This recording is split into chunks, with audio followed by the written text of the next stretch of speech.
मन में शांति मिलती है। लेकिन एक बात मैं कहूं, संत अपने पास किसी को सटने नहीं देते हैं। संत अपने पास किसी को सटने नहीं देते हैं, और जो संत के पास सट जाए ना, उसके जीवन में सब कुछ मिल जाता है। संत के पास जाएंगे आज भी तो अपने करीब संत आने नहीं देते हैं। कारण कि आप संत के करीब जाएंगे ना, रीजन है, कारण है कि संत के पास जाएंगे तो संत के जीवन में बाधा आए, विघ्न आएगा, बाधा आएगी, और बाधा आएगी तो संत का जो भजन है, संत का जो दिनचर्या है, वो टूटने लगती है, भजन टूटने लगता है। और जिस कारण से संत जो है आपको दुरदुराएगा, आपको डांटेगा, आपको कुछ भी बक सकता है कि किसी तरह तू हमारे पास से हट। लेकिन जो संत आपको अपने पास बैठा ले तो समझिए कि हमारे जीवन के सौभाग्य, आज मेरे जीवन का भाग्योदय जो है वो हमारे जीवन में उदय हो गया है। और जिसके जीवन में भाग्योदय हो जाए उसके जीवन में परमात्मा की कृपा स्वाभाविक है कि होने लगती है, परमात्मा की कृपा दृष्टि बन जाती है। हमने कल कहा था कि देवर्षि नारद जी संत भी अपने जीवन में योग्य शिष्य का चयन करते हैं, योग्य व्यक्ति का चयन करते हैं कि योग्य व्यक्ति कौन है। संत अगर चाहे तो कुयोग्य व्यक्ति को भी योग्य बना सकता है। भागवत की कथा आप लोगों ने सुनी होगी, अजामिल का नाम भी आपने सुना होगा, गणिका का भी नाम आपने सुना होगा। गणिका कौन थी? तो एक वैश्या थी। क्या थी? वैश्या थी।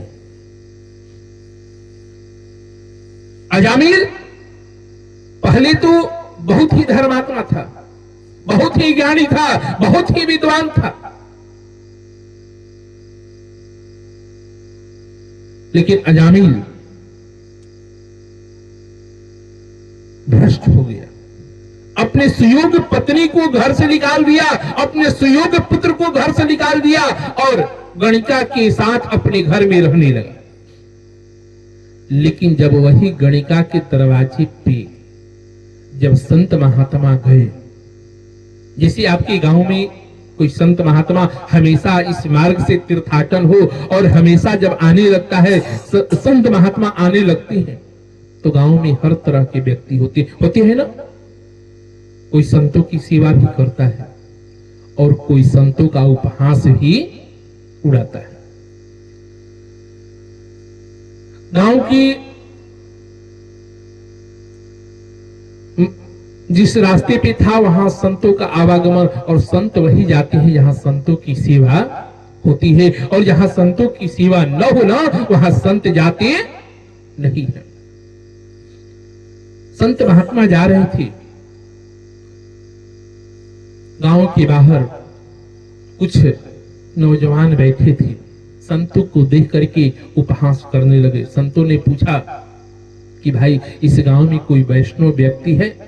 वैष्णव व्यक्ति का मतलब धर्मात्मा, जो भगवान के भक्त हो, वही सबसे बड़े धर्मात्मा होते हैं। वही वैष्णव परिवार होता है जिसके घर में शुद्ध भोजन होता। लड़कों ने विचार किया कि महात्मा को ऐसे घर में भेजा जाए कि जीवन में कोई आना है इस गांव में छोड़ दे। तो सभी ने उस गणिका की दरवाजे की ओर इशारा कर दिया कि हमारे गांव में वही एक घर है जो वैष्णव परिवार है और वहां पे आपकी बहुत अच्छी सेवा होगी। संत बेचारे गए अजामिल के दरवाजे पे, आवाज लगाई। जैसे ही आवाज संतों ने लगाया, गणिका घर से बाहर निकलती है। जब घर से बाहर निकली तो देखी कि हमारे दरवाजे पे संत महात्मा है। जबकि वैश्या की जीवन की प्रवृत्ति है कि सबसे झूठ बोले, लेकिन वैश्या संत महात्मा से कभी झूठ नहीं बोलती है। कोई भी संत महात्मा से झूठ नहीं बोलता है।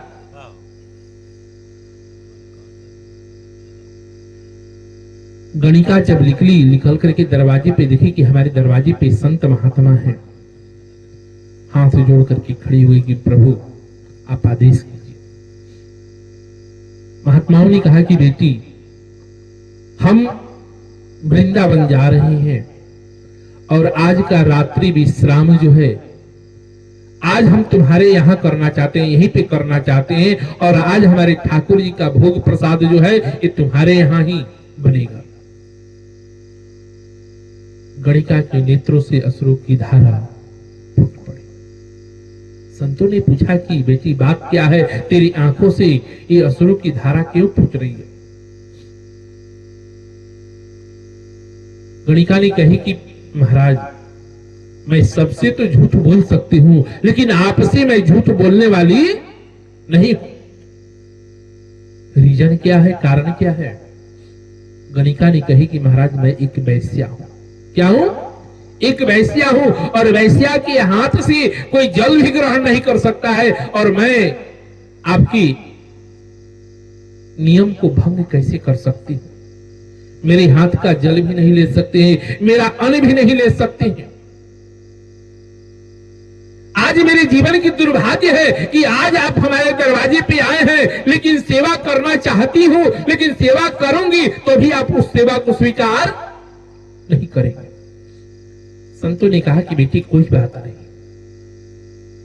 किसी ने हमारे साथ उपहास किया, मजाक किया, जिसके कारण लड़कों ने बता दिया कि यही वैष्णव परिवार है, वैष्णव का घर है।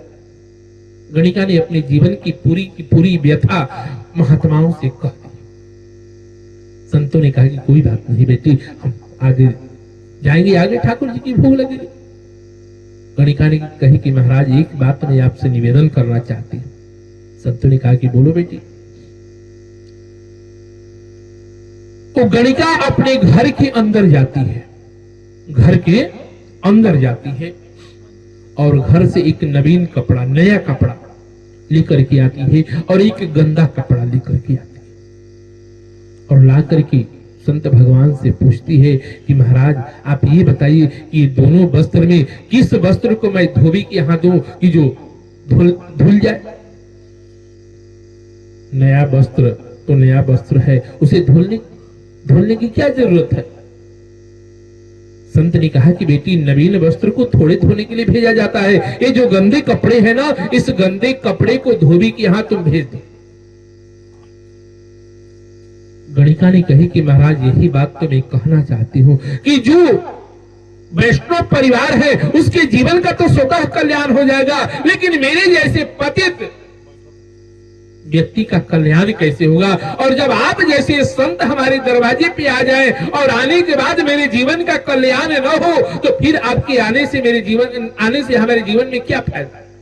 जबकि ऐसे भी कहा जाता है कि संत दरस जिमि पातक तरही, कि संत का दर्शन हो जाए ना तो हमारे जीवन के जितने भी पाप है ना वो सब ध्वस्त हो जाते हैं। जब हनुमंत लाल जी महाराज जब लंका में गए, कहां पे? तो विभीषण के यहां, विभीषण के दरवाजे पे हनुमंत लाल जी ने देखा कि इस राक्षसों के नगरी में ये राम नाम का जप करने वाला कौन है? राम नाम अंकित गृह शोभा वर्णी न जाए। हनुमान जी ने देखा कि इस घर में राम नाम अंकित है, और राम नाम अंकित तो वही होगा जहां भगवान के भक्त होंगे। जहां भगवान के भक्त नहीं रहेंगे वहां राम का जाप कौन करेगा जी? अब विचार कीजिए, राक्षसों की नगरी में भी राम की भजन चल रही है। राम, विभीषण और हनुमान का जब मिलन हुआ ना, विभीषण जी ने कहा कि हनुमान, मैं एक राक्षस परिवार का हूं, इस रावण का भाई हूं। इस लंका में कोई भजन नहीं करता है, भजन तो केवल मैं ही करता हूं। और मेरे जीवन का कल्याण कैसे होगा? हनुमान जी ने कहा विभीषण से कि विभीषण, तो भगवान का भजन तो कर रहा है, लेकिन भगवान का भजन करने से तेरा भजन सार्थक होने वाला नहीं है।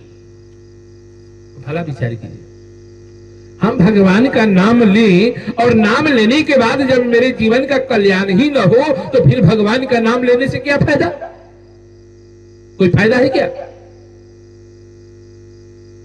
हम मजदूरी करें पूरे दिन और दिन भर मजदूरी करें और शाम को दिहाड़ी न मिले तो उस मजदूरी से क्या फायदा है जी? विभीषण जी ने कहा कि हनुमंतलाल जी, इतना हमने जप किया तो क्या मेरा जप जो है ये निरर्थक गया? हनुमान जी ने कहा कि बिल्कुल, ये तुम्हारा जितना भी जप है ये सब निरर्थक गया, तेरा जप सार्थक नहीं है। कारण क्या है?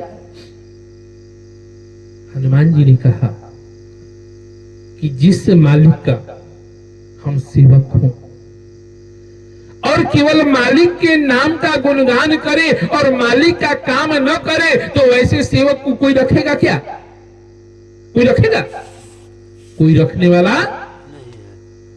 अरे मालिक का जब गुणगान कर रहे हैं तो मालिक के कार्य को भी ध्यान रखना हमारा परम कर्तव्य है। और जब तक मालिक के कार्य को हम कार्य नहीं करेंगे ना तो गुणगान करने से कोई फायदा नहीं है। विभीषण जी ने हनुमंत लाल जी ने कहा कि विभीषण, तू राम का नाम तो जप रहा है लेकिन तू राम का काज नहीं कर रहा है। विभीषण जी ने कहा कि इस लंका की नगरी में मैं राम का कार्य कैसे कर सकता हूं? हनुमान जी ने कहा किसी लंका की नगरी में मैं जानकी जी का खोज करने के लिए आया हूं और तेरे रहते जानकी जी लंका जी में है, लंका में है, और लंका में रहते हुए भी तो उस राम के कार्य में साधक नहीं बन रहा है तो फिर राम का भजन करने से तेरा फायदा क्या? अभी तक विभीषण जी महाराज राम की भजन कर रहे थे ना, लेकिन राम कार्य नहीं कर रहे थे। लेकिन जब हनुमंत लाल जैसे संत आए ना, हनुमंत लाल जैसे संत जब आए तो विभीषण के जीवन को परिवर्तन कर दिया। विभीषण के जीवन को परिवर्तन कर दिया। विभीषण जी ने कहा कि हनुमंत लाल जी, यही तो बताने वाला मेरे जीवन में कोई मार्ग दिखाने वाला कोई व्यक्ति नहीं मिला। आप जैसे संत आए कि मेरे जीवन के मार्ग को आपने प्रशस्त किया कि राम को कार्य तो हम कर, राम का भजन तो करते हैं लेकिन राम का कार्य नहीं कर रहे हैं, तो भजन जो है ये मेरा बिल्कुल निरर्थक जा रहा है। आज से मैं प्रण करता हूं, आज से मैं प्रतिज्ञा करता हूं कि आज राम के भजन करूं या ना करूं, लेकिन मैं राम का कार्य में जरूर करूंगा। जबकि विभीषण जी ने अपने पूरे जीवन की व्यथा बताई कि हम तो इस लंका में कैसे रहते हैं, जिमि दसनन महुजीब बिचारी। 32 दांत के बीच एक जिह्वा रहती है, अगर इधर उधर कुछ की ना तो दांत तुरंत दबा देगा और जिह्वा कट जाएगी। विभीषण जी ने यही बात कहा।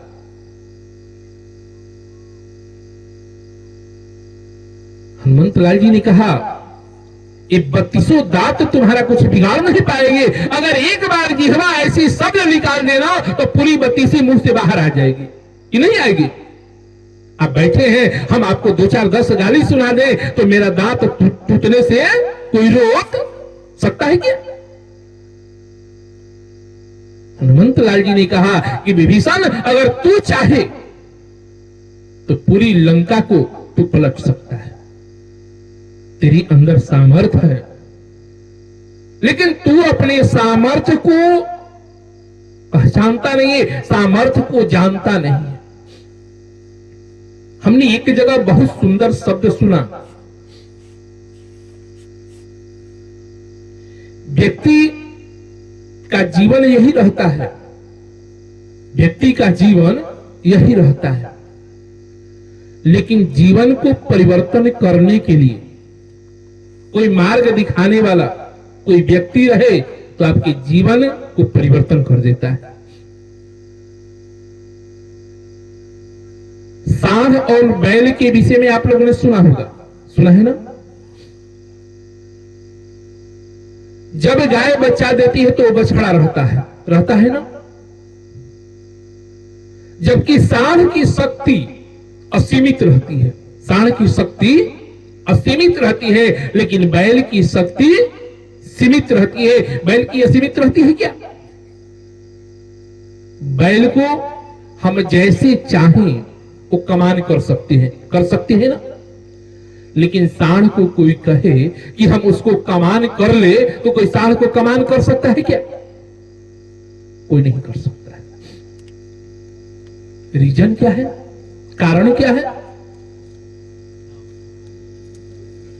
कारण ये है, रीजन ये है कि बैल जो है अपने आप को नपुंसक बन जाता है और सांड अपने जीवन में नपुंसकता को ग्रहण नहीं करता है। वही स्थिति हमारे जीवन में भी है। बोलिए प्रेम से कृष्ण भगवान की। वही स्थिति हमारे जीवन में भी है।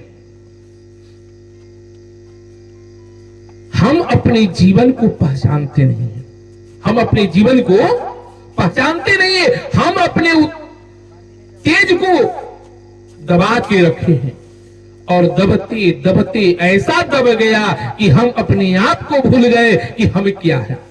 हम अपने आप को भूल गए कि हम क्या है।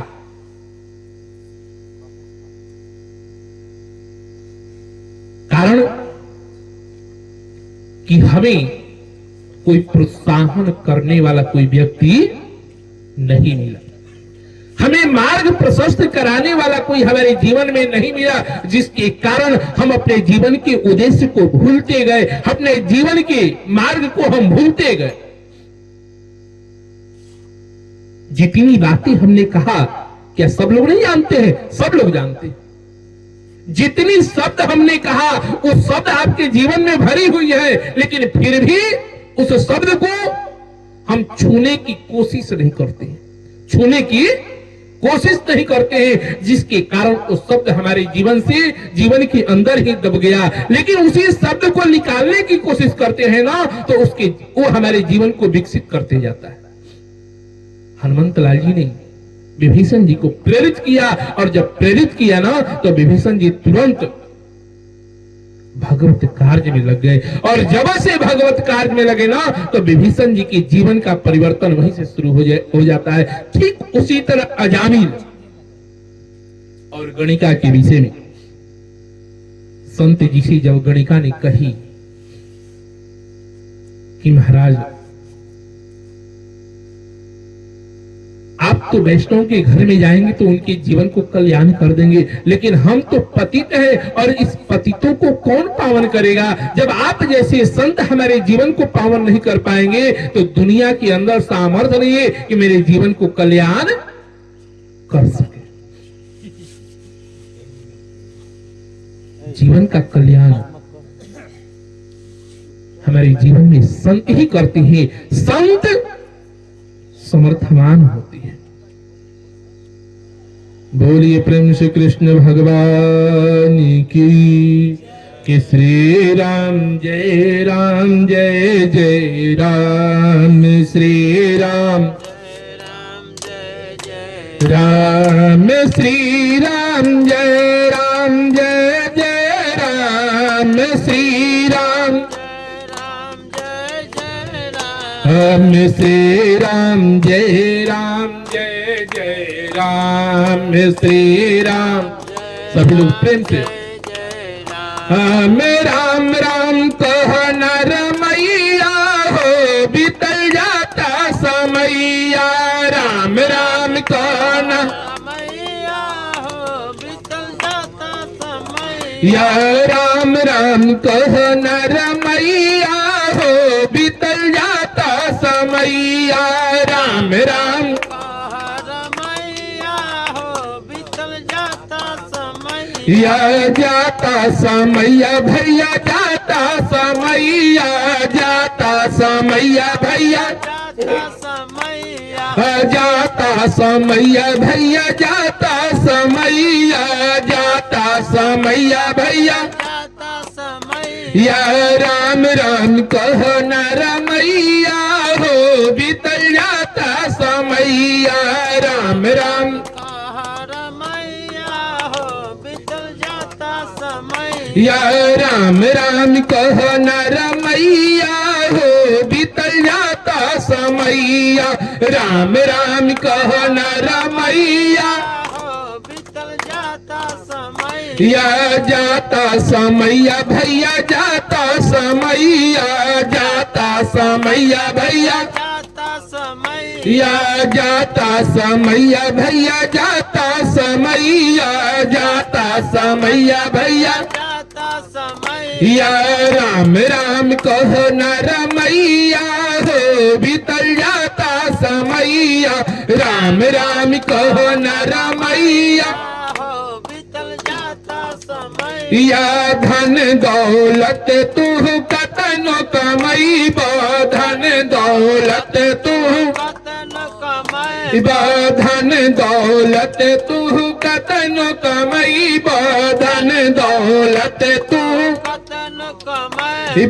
साथे न जाइए को पैया हो बीतल जाता समैया साथे न जाइए को पैया या साथे न जाइए को पैया हो बीतल जाता समैया साथे न जाइए को पैया हो बीतल जाता समैया राम राम कहो न रमैया हो बीतल जाता समैया राम राम बोलिए प्रेम से कृष्ण भगवान की। संत तो भगवान की शरणागति ही ले जाएंगे और राम नाम ही हमारे जीवन का सबसे बड़ी धरोहर है। अगर धरोहर धन दौलत होता तो सब लोग धन और दौलत को इकट्ठा करते ना और करके अपने जीवन को धन्य बना लेते। लेकिन किसी का जीवन आज तक धन नहीं हुआ। धन के पीछे जो जो भी व्यक्ति पड़ा ना उसके जीवन का कल्याण नहीं हुआ। अच्छा ये बताइए कि हमारे जीवन में जो संपत्ति मिला है वो बाप दादाओं ने दिया है ना? हाँ या ना? दिया है ना? दिए हैं। हम एक बात आप लोगों से पूछना चाहते हैं कि जिस संपत्ति को हमारे पिता ने दिया उस संपत्ति को हम कितने लोग याद करते हैं कि हमारे पिताजी ने दिया? लगभग 100 में 100% हम लोग याद करते हैं कि हमारे पिताजी की दी हुई संपत्ति है। 100 में 100 लोग ये भी जानते हैं कि हमारे पिताजी ने संपत्ति को दिया। हमारे पिताजी के पिताजी का ये नाम है, सब लोग जानते हैं 100 में 100%। लेकिन वही हम अपने पिताजी के पिताजी का नाम लगभग हमको लगता है कि 50% लोग जानते होंगे। क्या 50% लोग दादा का नाम? 100% लोग नहीं जानते। लेकिन उस दादाजी के पिताजी का नाम परदादा का अगर कहा जाए कि परदादा का क्या नाम है तो कितने लोग याद करेंगे? तो मुश्किल से हमको लगता है कि 10% लोग याद करेंगे। क्या कितने याद करेंगे? 10%। लेकिन उस दादाजी के पिताजी का नाम अगर परदादा के पिता का नाम पूछा जाए तो हमको लगता है कि 2% लोगों को याद होगा है? लेकिन हो सकता है कि 4 पीढ़ी के बाद 5वीं पीढ़ी का नाम पूछा जाए तो हमको लगता है कि किसी को याद बाई चांस हो सकता है कि याद हो। लेकिन उसकी आगे की पीढ़ी को पूछा जाए तो किसी को याद। अब विचार कीजिए, जिस व्यक्ति ने अपने जीवन की पूरी संपत्ति, पूरी वैभव हमारे लिए अर्जित किया। किसके लिए? कि हमारे खानदान में हमारा खानदान बढ़ेगा, हमारा नाती पोता होगा तो ये उसके जीवन के सुख देगा, देगा ना। लेकिन वैसे व्यक्ति को हम अपने जीवन से भूल गए। तो विचार कीजिए कि क्या आपको याद करने वाला कोई रहेगा? क्या कोई रहेगा? कोई नहीं रहेगा। जिस दौलत के पीछे हम पड़े हैं, जिस संपत्ति के पीछे हम पड़े हैं, जिस वैभव के पीछे हम पड़े हैं, ये वैभव भी हमारा साथ देने वाला, वैभव तो छोड़िए, ये शरीर भी हमारा साथ देने वाला नहीं है। कि जीवन क्षण भंगुर है सबका, ये जीवन क्या है? क्षण भंगुर।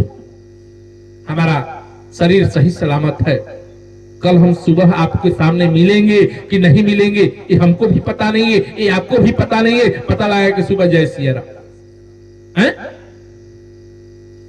हम तो वहां रजिस्ट्री करके नहीं ना आए हैं कि हम 100 साल तक जिंदा रहेंगे। कितने लोग कहते हैं कि अभी हमारी लाइफ है, अभी तो हमको 100 वर्षों तक जीना है। कल किसी ने देखा नहीं, लेकिन हम 100 वर्षों की अपने जीवन में कामना करते हैं। ये हमारी वैभव है, ये आपकी वैभव नहीं है। जिसको आप कहते हैं कि ये जमीन मेरी है, ये बिल्डिंग मेरी है, ये कोठा मेरी है, ये मेरा पत्नी मेरी है, ये बेटा मेरा है ना, ये कोई आपका है नहीं। कि जीवन क्षण भंगुर है सबका, अंततः सभी को जाना है। जो आया है सो जाएगा, राजा रंग फकीर। जो इस दुनिया में आया है वो सबको जाना है। क्या राजा के लिए कोई दूसरा विमान बनता है क्या? और फकीर के लिए कोई दूसरा विमान बनता है क्या? सबके लिए एक ही विमान है। हरी बांस को काटा जाएगा, बनाया जाएगा और उस विमान पे चढ़ा करके 4 ही व्यक्ति ले जाएगा, 5वां व्यक्ति ले जाने वाला नहीं है। उस गरीब के लिए भी 4 व्यक्ति और अमीर के लिए भी 4 ही व्यक्ति मिलेगा। और अमीर के लिए कोई दूसरा चिता नहीं बनेगा। अमीर का जो चिता है वही गरीब की भी चिता रहेगी। अगर ये होता कि उसकी स्थान दूसरा है, हमारा स्थान दूसरा है, तो फिर उसको अर्जित व्यक्ति करता। जो श्मशान भूमि में जाते हैं, जाने के बाद उन्हें ज्ञात होता है इस दुनिया में कुछ नहीं है। कुछ है क्या? आज विचार कीजिए कि हमारा शरीर से, इस शरीर से प्राण निकल जाए तो कोई महात्मा जी कहेगा क्या कि महात्मा जी है, अरे ये मुर्दा हो गया, जल्दी इसको हटाओ। मुर्दा हो गया, इसको जल्दी हटाओ। कितना भी अपना प्रिय हो, माँ हो, पिता हो, भाई हो, पत्नी हो, बेटा हो, उस वक्त कोई ये नहीं कहेगा कि ये मेरा बेटा है, ये मेरी पत्नी है, ये मेरे बाप है, ये मेरी माँ है, ये मेरा भाई है। कोई कहेगा क्या? कितना भी हमारा प्रिय हो, उसको तुरंत हम कहते हैं कि इसको जल्दी निष्कासित करो।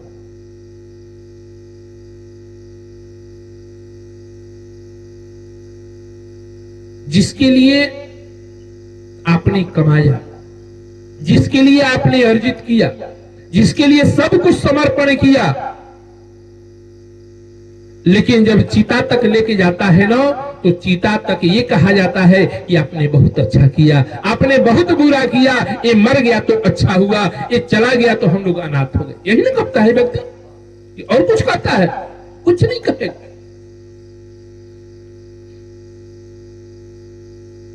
जीवन क्षण भंगुर है सबका, अंततः सभी को जाना है।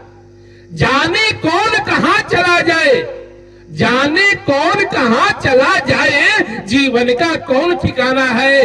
धन धरती कोठी को समाल, सब क्षण में ही छूट जाएंगे। जिनको तुम अपना समझ रहे वे दूर सभी हट जाएंगे।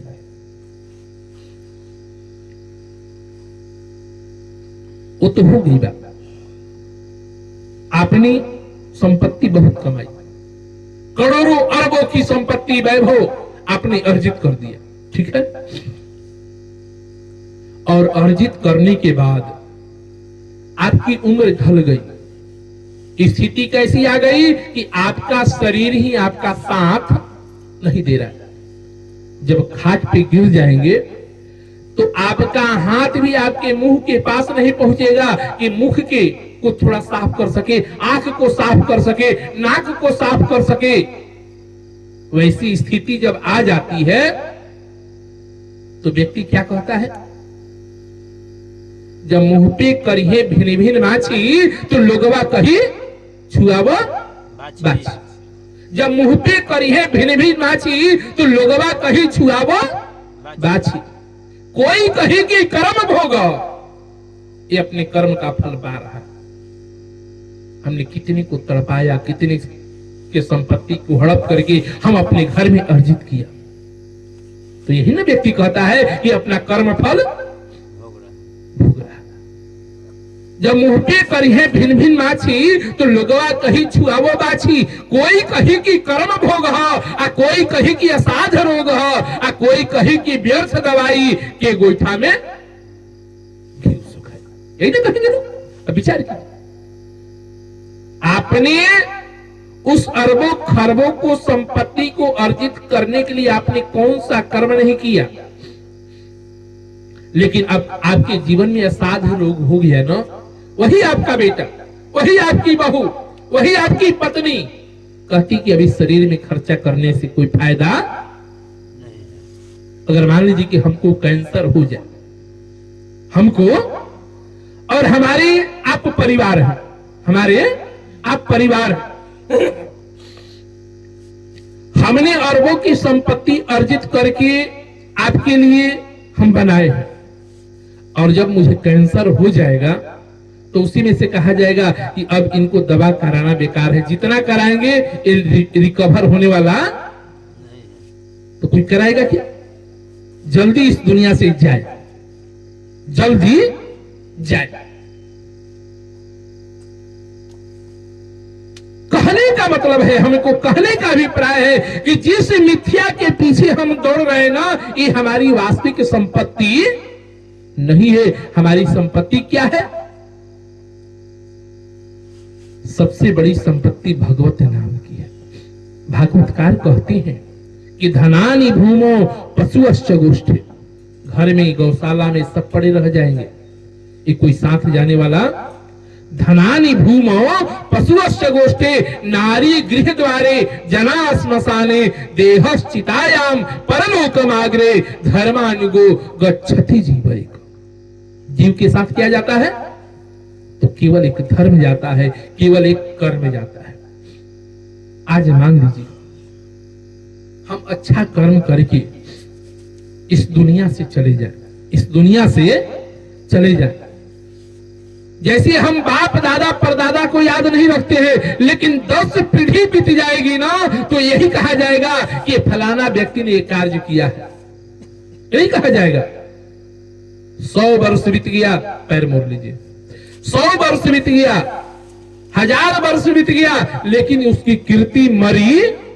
और जब तक कीर्ति गाई जाएगी ना तब तक वो, हमारा शास्त्र भी कहता है, धर्म भी कहता है कि तब तक उसे स्वर्ग की सुख की अनुभूति होती रहेगी। और जितनी हमारे जीवन की दुर्गुण गाई जाएगी ना उतना ही हमें नरक की यातना हमें भोगनी पड़ेगी।